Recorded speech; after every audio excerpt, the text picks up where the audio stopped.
ಮುಂಬೈ ಸುದ್ದಿ. ಕಲ್ಲಂಗಡಿ ಹಣ್ಣು ತಿಂದು ಸಾವನ್ನಪ್ಪಿದವರ ಕೇಸ್ಗೆ ಬಿಗ್ ಟ್ವಿಸ್ಟ್. ಮರಣೋತ್ತರ ಪರೀಕ್ಷೆಯಲ್ಲಿ ಬಯಲಾಯಿತು ಸ್ಫೋಟಕ ಮಾಹಿತಿ. ಬಿರಿಯಾನಿ ಊಟ ಸವಿದ ಬಳಿಕ ಕಲ್ಲಂಗಡಿ ತಿಂದ ಕೆಲವೇ ಗಂಟೆಗಳಲ್ಲಿ ಕುಟುಂಬವೇ ಸರ್ವನಾಶವಾದ ಸುದ್ದಿ ದೇಶವನ್ನೇ ಬೆಚ್ಚಿ ಬೀಳಿಸಿತ್ತು. ಕಲ್ಲಂಗಡಿ ಹಣ್ಣು ತಿಂದದ್ದೇ 4 ಸಾವಿಗೆ ಕಾರಣ ಅನ್ನೋ ಚರ್ಚೆ ಜೋರಾಗಿತ್ತು. ಇದೀಗ ಮರಣೋತ್ತರ ಪರೀಕ್ಷೆಯಲ್ಲಿ ಸ್ಫೋಟಕ ಮಾಹಿತಿಗಳು ಬಯಲಾಗಿದೆ. ಈ ಘಟನೆ ಬಳಿಕ ಜನರು ಕಲ್ಲಂಗಡಿ ಖರೀದಿಸುವುದಕ್ಕೆ ಭಯಪಡುವಂತಾಗಿದೆ. ಮುಂಬೈನಲ್ಲಿ ನಡೆದ ಈ ಘಟನೆ ದೇಶದಾದ್ಯಂತ ಸಂಚಲನ ಮೂಡಿಸಿದೆ.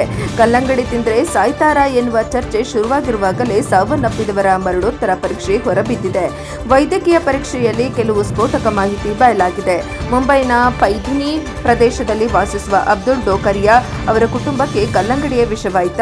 ಕಳೆದ ಶನಿವಾರ ರಾತ್ರಿ ಎಲ್ಲರೂ ಮನೆಯಲ್ಲಿ ಬಿರಿಯಾನಿ ಪಾರ್ಟಿ ಮಾಡಿದ್ದರು. ಬಳಿಕ ಅತಿಥಿಗಳು ಹೋದ ನಂತರ ಬೆಳಗಿನ ಜಾವ 1:15 ಗಂಟೆಗೆ ಅಬ್ದುಲ್ ನಜ್ರೀನ್ ಅವರ 2 ಮಕ್ಕಳು ಕಲ್ಲಂಗಡಿ ತಿಂದು ಸಾವನ್ನಪ್ಪಿದ್ದಾರೆ. ಕೆಲವು ಗಂಟೆಗಳಲ್ಲಿ ಎಲ್ಲರೂ ಸಾವನ್ನಪ್ಪಿದರು. ಕುಟುಂಬ ಸದಸ್ಯರು ತಮ್ಮ ಸಾವಿಗೆ ಮೊದಲು ಕಲ್ಲಂಗಡಿ ತಿಂದಿದ್ದಾರೆ ಎಂಬ ಮಾಹಿತಿ ಹೊರಬಂದಿತ್ತು. ವಿಧಿವಿಜ್ಞಾನ ವರದಿಯಲ್ಲಿ ಏನಿದೆ? ಈಗ 5 ದಿನಗಳ ನಂತರ ಈ ಪ್ರಕರಣದ ವೈದ್ಯಕೀಯ ಪರೀಕ್ಷೆ ಮತ್ತು ಮರಣೋತ್ತರ ಪರೀಕ್ಷೆಯ ವರದಿ ಹೊರಬಂದಿದೆ.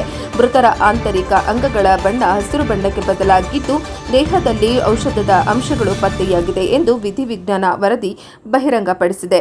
ಅಷ್ಟೇ ಅಲ್ಲ, ಮೃತರ ಮೆದುಳು, ಹೃದಯ ಮತ್ತು ಕರುಳುಗಳು ಸಂಪೂರ್ಣವಾಗಿ ಹಸಿರಾಗಿದ್ದವು. ದೇಹದಲ್ಲಿ ಇಂತಹ ಬದಲಾವಣೆಗಳು ಸಾಮಾನ್ಯ ವಿಷಪ್ರಾಶನದಲ್ಲಿ ಎಂದಿಗೂ ಕಂಡುಬರುವುದಿಲ್ಲ. ಇದು ಇಡೀ ದೇಹವನ್ನು ಪ್ರವೇಶಿಸಿದ ಅತ್ಯಂತ ವಿಷಕಾರಿ ರಾಸಾಯನಿಕ ಅಂಶದ ಪರಿಣಾಮವಾಗಿರಬಹುದು ಎಂದು ತಿಳಿಸಿವೆ.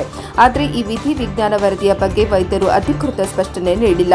ಮರಣೋತ್ತರ ವರದಿಯಲ್ಲಿ ಏನಿದೆ? ವಿಧಿವಿಜ್ಞಾನ ವರದಿ ಬರುವ ಮೊದಲೇ ಡೋಕಾಡಿಯಾ ಕುಟುಂಬದ ಮರಣೋತ್ತರ ವರದಿಯಲ್ಲಿ ಸಾವಿನ ಕಾರಣವಾದ ಅಂಶದ ಬಗ್ಗೆ ಉಲ್ಲೇಖ ಮಾಡಿಲ್ಲ. ಕಾರಣ ಹೊರಬರುವ ಸಾಧ್ಯತೆ ಇದೆ. ವರದಿ ವೇದಮೂರ್ತಿ, ಪ್ರಜಾಪವ ಟಿವಿ, ಬೆಂಗಳೂರು.